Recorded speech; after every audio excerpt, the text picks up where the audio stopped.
Good morning, everybody. Hope your evening went well. It was cool here in Wichita. The winds were still really blowing as Mother Nature pushes this front farther south and east. We're getting our first taste of winter here. As I typed this morning, started typing. We were 13 degrees. We're now up to 15 with a high forecast at 27, 28. So January has come early, at least for the remainder of this week. So winter can't be too far behind. All sorts of records will be broken by this. We no longer talk in terms of man-made global warming. We talk in terms of man-made climate change. And I mean, every time, it goes from sunshine to cloudy to rain to whatever it happens to be, climate change. What it really is called weather. So anyway, Henry sure as hell loves it. I mean, we went walking last night for about an hour with the wind blowing pretty close to 25, and he never stopped running. He thought it was pretty neat. So there's always good in everything if you just look for it. Okay, no news yesterday, no news overnight to really drive the trading. Asian equities were up. The European equities are lower. The E-minis off about 7 points from yesterday's close. A couple articles out this morning about the difficulty of trading through 2040. Now, what's 2040? I mean, it is a number, and there is no more significance in 2040 than there is in 2035 or 2050 or whatever it happens to be until that number is retested. Then it could become significant, but these guys have to write about something. And because the market pulled back from yesterday's highs, didn't take them out in the overnight session, 2040 is the new boogeyman. We will have to see. Equities are strong. The Fed likes the equities market to trade higher.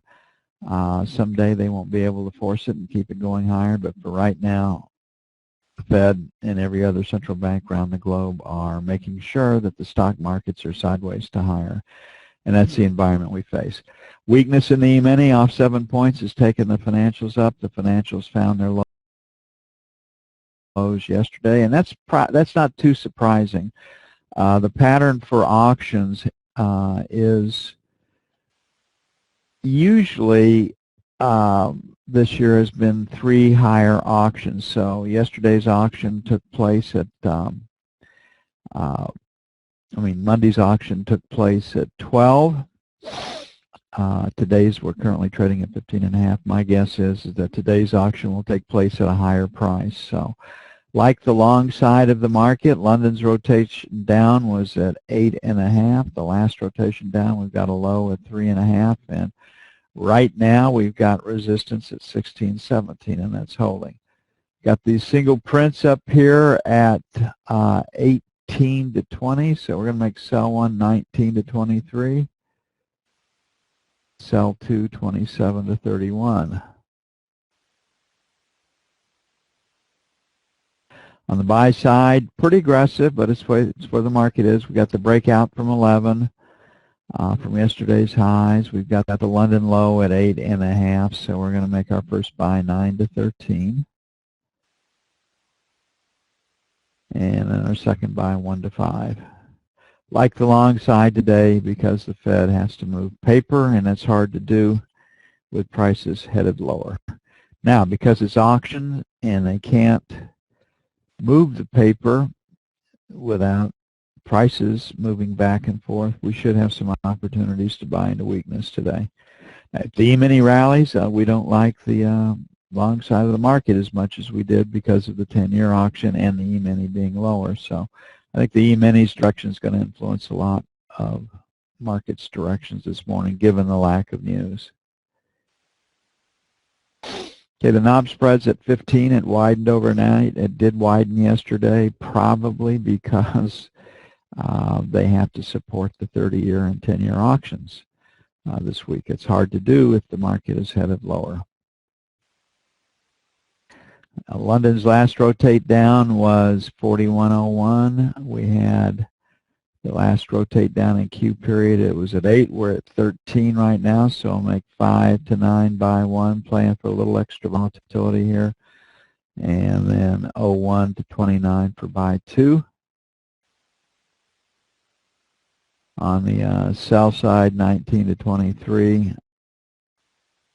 early in the session, then 27 to 31 for sell 2.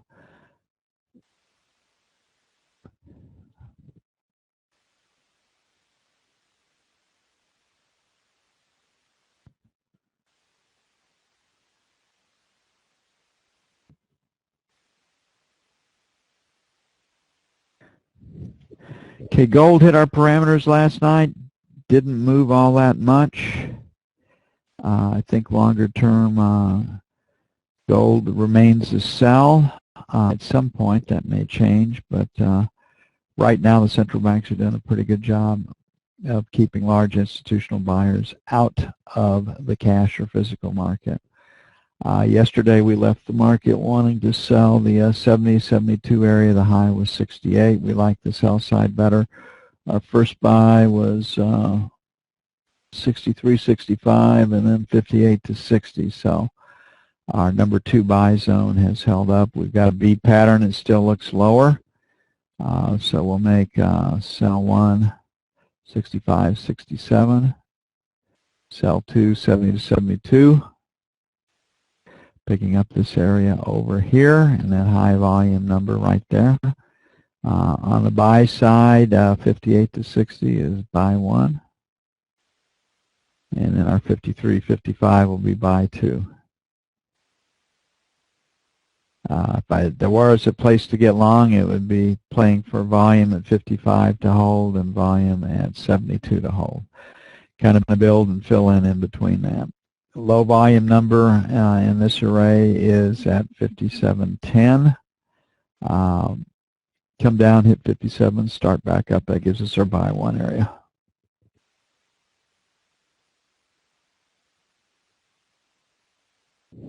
Not a lot of news to drive gold. Things pretty quiet with the meetings in Asia. I wonder what the U.S. is giving away this time in Asia to show that we are the good guys. Always been amazing how generous the United States has been with other countries when you had people that could negotiate, and how generous we are with other countries when you have people that can't negotiate, and it's the only reason you can get the other person to come to the table with you. So not confident that much will come out of Asia other than Russia and China asserting their leadership in the world at the expense of the United States. We came in wanting to sell the 25 area last night. It held.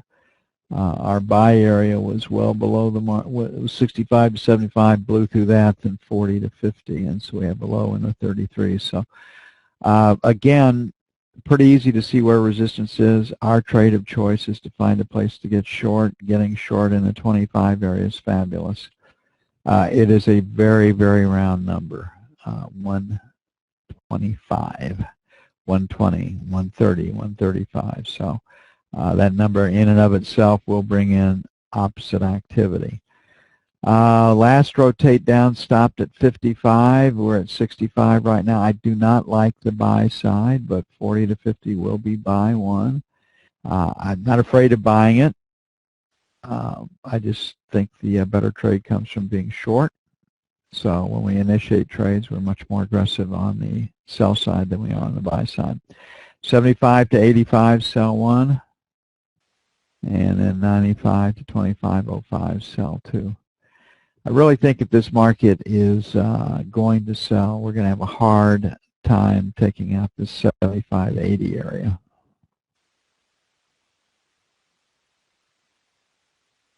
And once again, if you can trade London time, I mean, what setups, what opportunity for those of you that can, like I say, trade London time. That's your normal course of business. Gold, currencies, equities and stocks sometime reverse in London. Market's going to change direction. It will be in London. It's great opportunity for superior trade location.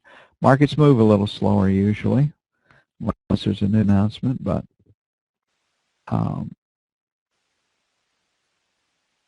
fabulous opportunity. Okay, we're at 77.26. We wanted to buy 77.25 to 50. Put a question mark by that. We really like the 76, 75, 77. We've got a B pattern, but volume is held. So we're going to leave it 76, 75 to 77. Buy one a little bit lower. Then buy two will be 25 to 50. I think this market is going to sell, and will continue to sell because of oversupply. 50 to 75 is sell one, and 78, 8 1/4 is sell two.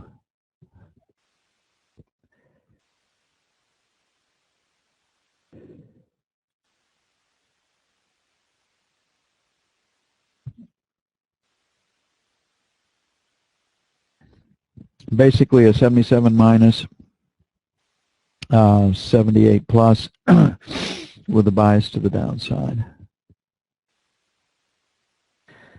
Okay, the E-mini sold overnight. Like I said, some guy writing an article really having trouble at 2040. And I understand they have to write something. I mean, just part of the deal. So we're back to 2025 as support and 35 to 40 as resistance. The market is pointed lower. If we do an M split, which is London, you can see that we have a couple of distributions headed lower. So it looks like the market's going to test support. And we've got a very, very low volume number structurally right here in this 2021 area. So the first buy that comes up is going to be 25. It is a round number. I think we can do a little better. So 2022 is the area where I'd really like to get long, being against a slow volume number. Maybe let them get stops below these two recent highs, then turn the market back around. And if the market doesn't hold in the 20 area, then this 15 to 17 would be ideal. But 25 is a market number. It could hold the market. We'll put a question mark by it. On the sell side, we have sellers at 32. We have sellers at 35. Got a pretty clean break at 30. So 30, 32 will be sell one. 35, 37 will be sell two.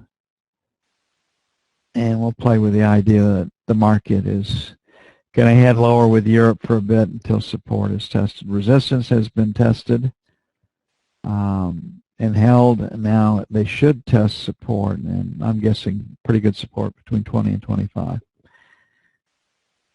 30 to 32 is fairly aggressive, but that's where resistance is, near resistance is. Take about 15, 20 minutes to get everything up and posted. I'm going to get busy on that. I'll be back as soon as I can. In the meantime, good trading.